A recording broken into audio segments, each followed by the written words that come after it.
할렐루야, 반갑습니다. 오늘 또 출애굽기를 통해서 은혜 나누죠. 오늘은 좀 주제가 좀 무겁습니다. 제가 보통 때 강단에서 주일 대회 같은 데는 도저히 설교할 수 없는 그런 주제입니다. 이 언약과 축복, 다른 말로 하면 율법과 축복. 율법이라는 그 자체가 좀 주제가 무겁지 않습니까? 근데 진짜 신앙인이라면요, 이 주제를 굉장히 소중히 여겨야 돼요. 율법, 다른 말로 말씀인데, 말씀 없이는요, 우리가 죄가 죄인지도 모르고 하나님 어떻게 섬길지도 모르고 그럼 잡초가 돼버리는 거예요. 신앙의 잡초가 돼버려요. 정상적인 신앙이 아닙니다. 그런데다가 오늘 말씀을 보셨다시피 만약에 이 언약을 잘 지키면 하나님께 약속하시는데 모든 민족 중에서 뛰어난 복을 주시고 너는 내 제사장이 될 것이며 또는 거룩한 백성이 될 것이다. 이렇게 크게 약속까지 하셨잖아요. 자, 그래서 좀 무겁지만 이 율법 혹은 오늘 본문의 언약이죠. 언약이 우리에게 어떤 은혜가 되는가, 이걸 한번 주제는 무겁지만 좀 쉽게 한번 말씀드리려고 합니다. 첫째로는 이 언약은 우리에게 어떤 역할을 해주냐, 하나님 앞에 나아가는데 아주 잘 나갈 수 있도록 섬길 수 있도록 해주는 가이드 역할을 해주는 게 이 언약입니다. 무슨 얘기냐? 우리가 대통령을 면담을 약속을 받았다고 가정해 봅시다. 그 대통령실 앞에 가가지고 나 대통령이 초대해서 왔습니다. 윤 대통령 안녕하세요. 이렇게 만날 수는 없잖아요. 수십 년 동안 우리 대통령실에서 그 외부 인사를 만나는 데 있어서 어떤 복장을 하고 어떤 예의를 갖추고 또는 어떤 말을 해야 되고 철저하게 이제 그 비서실에서 준비를 시켜서 대통령을 면담하도록 하잖아요. 한 나라의 한 대통령도 이러할진데 우리 하나님은 어떤 분이에요? 우주를 총괄하시는 하나님 아니요? 그 하나님을 하나님 안녕하세요. 이런 버르장머리 없는 짓이 어디가 있어요? 그러니까 법이 없으면 그러는 건데 법이 없으면 그러는 거예요. 그러니까 하나님을 예의 있게 또는 정중하게 또 하나님이 기쁘시게 하나님께 나아가는 길을 제시하는 게 바로 율법이에요. 그래서 우리 말씀을 잘 알고 있어야 되는 거죠. 하나님 잘 섬기려면. 그래야 하나님도 기뻐하시고 우리도 복을 받을 수 있는 거죠.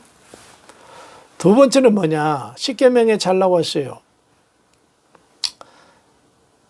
우리가 한국 기독교가 참 부끄럽게도 한때는 우리 한국 사회를 주도해 왔잖아요.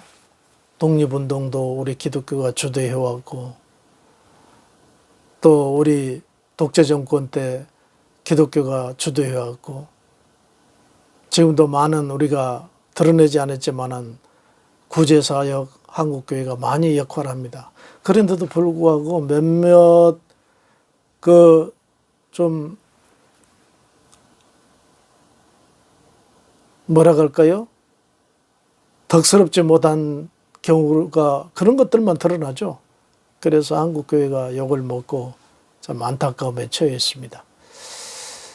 즉 십계명이라는 게 뭡니까? 첫째는 하나님의 자녀가 하나님의 자녀답게 사는 법. 이게 첫 번째입니다. 즉 하나님을 잘 섬기려면 어떻게 섬겨야 되느냐에 대한 법이 십계명 1계명부터 4계명입니다. 우리가 잘 아는 대로 나 외에 다른 신 절대 섬기지 말아라. 이 신 섬기고 저 신 섬기고 아마 십계명 없으면 그럴 거래요. 나 외에 다른 신을 절대 섬기지 말아라.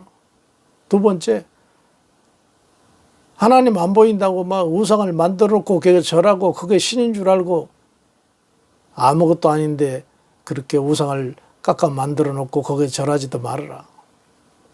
하나님 법이에요, 이게.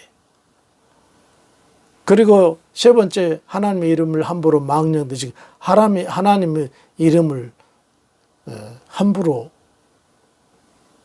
믿지 않는 사람은 뭐 하나님 어쩌고 저쩌고 믿지 않는 것들이니까 지옥 가는 것들이니까 어쩔 수 없죠.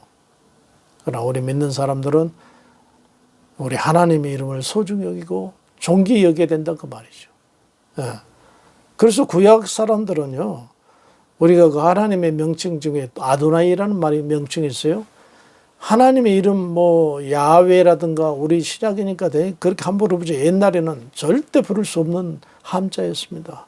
그래서 주여라는 아도나이 이름을 하나님의 이름을 함부로 부를 수 없어서 아도나이를 불러서 주여라고 이렇게 하나님 앞에 호칭을 했던 거 아니겠어요? 하나님의 이름을 함부로 부르지 말라고 말이죠. 하나님의 자녀라면. 그리고 하나님의 자녀라면 네 번째 계명 아주 안식일을 기억하여 꼭 지켜라. 적어도 일주일에 한 번 하나님 앞에 예배 잘 드려라 그 얘기야. 이게 하나님의 자녀가 어떻게 살아야 되는가, 나와 하나님과의 관계에 대해서 말씀한 게 바로 율법이자 십계명 1계명부터 4계명까지죠. 그리고 세 번째는 사람이 사람답게 살려면 어떻게 살아야 되느냐. 세상 사람들이 나쁜 사람 텔레비전에 이렇게 나오면 저 짐승같이도 못한 인간이라고 그러죠. 짐승보다 못한 인간. 사람의 얼굴 탈만 쓰고 있지 짐승보다 모든 하는 것이 짐승들이 하는 것보다 더 포악하고 악하고 그렇다고 말이죠. 그러면은 사람이 사람답게 살려면 어떻게 살아야 되는가? 그게 바로 십계명 제5계명부터 10계명이에요. 내 부모에게 효도해라. 살인하지 말아라. 간음하지 말아라. 도둑질하지 말아라. 거짓 증언하지 말아라. 내 이웃의 것을 탐내지 말아라. 사람이 사람답게 사는 법에 대해서 하나님이 딱 이렇게 제시해 주셨어요. 이것만 잘 지키면요, 짐승 같은 놈보다 못하다는 소리를 듣지 않을 거래요. 율법이 그렇게 해서 중요한 겁니다. 이제 마지막 아주 중요한 부분입니다.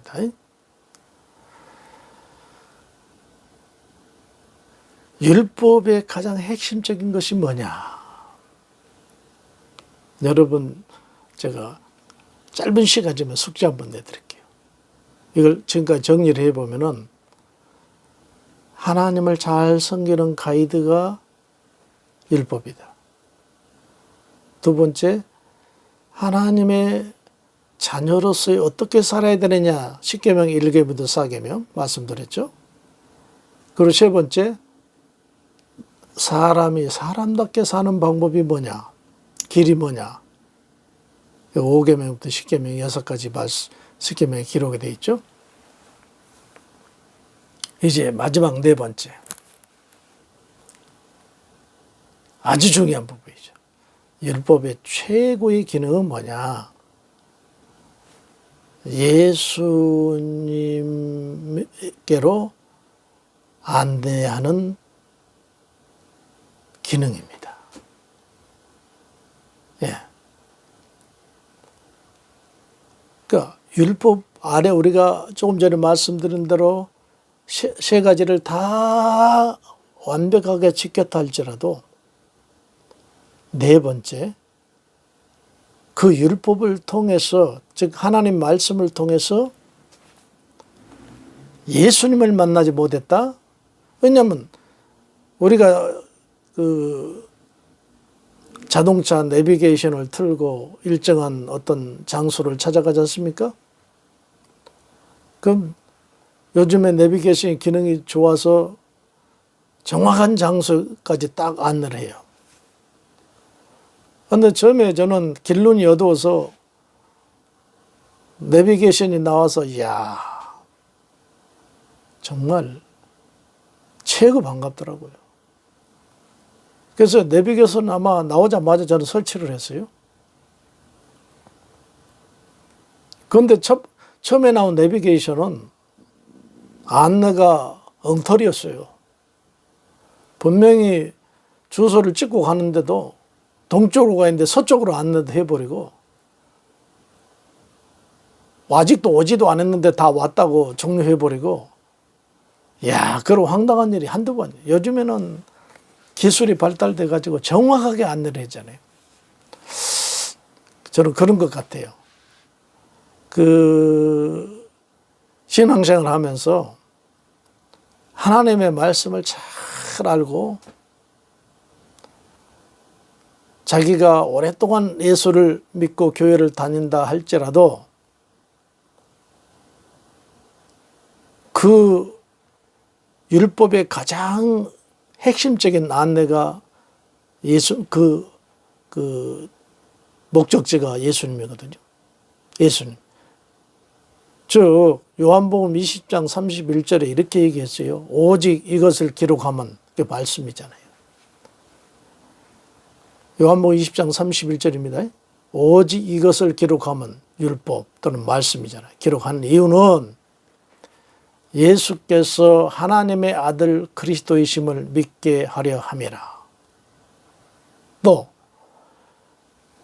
너희로 믿고 이름을 힘입어 생명을 얻게 하려 함이니라. 그렇게 말씀이 나와요. 이 말씀을 기록한 목적은 뭐냐? 하나님의 아들 예수님이 하나님의 아들입니다. 믿게 하기 위해서. 그 안내서다 그 말이죠. 율법을 다 알아서 아까 말씀대로 하나님 자녀답게 살고 사람이 사람답게 살고 하나님을 잘 섬기는 법을 알고, 좋아요. 아주 좋습니다. 아주 좋아요. 복된 일이죠. 그런데 마지막 그 율법을 통해서, 저 말씀을 통해서 예수를 아직도 안내받지 못했다? 예수님을 아직 만나지 못했다? 죄송합니다만은 좀 속된 얘기 한번 해. 꽝입니다. 꽝이야. 예. 왜냐하면 율법에 분명히 했잖아요. 요한복음 20장 31절에 이것을 기록한 이유는 너희로 예수께서 하나님 아들 그리스도심을 믿게 하려 합니다. 예. 이게 핵심이에요. 저는요, 아까 이 언약을 지키면은, 이 언약을 지키면은 하나님께서 그 모든 민족 중에 뛰어나게 해주시고 제사장이 되어주고, 저는 크게 그런 부분에 대해서 기대하지 않습니다. 감사하게도요, 저는 말씀을 통해서 예수님이 나를 위해 죽으셨고, 아멘이시죠? 예수님께서 부활하셔서 우리 인간이 죽음으로 끝나는 게 아니라 주님이 재림하실 때 우리도 부활할 것을 분명히 약속하셨기 때문에 나도 살아날 수 있다. 죽음으로 끝나지 않고 살아날 수 있다. 그리고 주님 오시는 날 우리는 공중으로 주님이 재림하는 날 다 변화돼서 올라갈 것이고, 그 후에 몇 가지 절차를 거쳐서 우리가 천국에, 영원한 천국에 입성할 것이다. 저는 그것만 가지고도 감사해요. 그것만, 말씀을 통해서 나 예수 만났거든요. 말씀을 통해서 주님이 나를 위해서 죽어졌다는 사실을 알게 됐고요. 말씀을 통해서 예수님 부활을 알게 되었고요. 말씀을 통해서 천국이 있다는 걸 알게 되었고요. 이게 저는 오늘 주제가 언약과 축복인데 가장 큰 축복이다. 거기다가 아까 말씀드린 대로 어떻게 하나님을 잘 섬기고 또 하나님 믿는 사람들이 하나님을 어떻게 나아가는 것과 사람의 사람답게 어떻게 살아야 되는 것, 이것을 다 말씀을 따라서 잘 지킬 수만 있다면요, 정말 큰 대단한 은혜를 받은 성도라고 볼 수 있습니다. 이제 말씀을 정리하겠습니다. 간단하게. 언약 또는 율법, 어떻게 보면 굉장히 무거운 주제예요. 되도록이면 이 얘기를 안 했으면 하는 주제입니다. 그러나 이것 없이는 하나님 앞에 나아갈 수 없습니다. 이것 없으면 잡초와 똑같습니다. 이것 없으면 하나님을 기쁘시게도 할 수 없어요. 더군다나 이 율법이 말씀이 없으면 예수 만날 수 없다니까요. 2000년 전 오신 말씀은 무슨 신기루처럼 우리가 믿어요? 이 말씀을 통해서 우리가 믿는 거고 이 율법을 통해서 믿는 거죠. 네. 한 번도 빠짐없이 이 율법 안에서 제가 쭉 말씀드린 그러한 은혜와 축복을, 특히 예수님을 만나는 은혜가 있기를 예수 이름으로 축복해 드립니다. 할렐루야.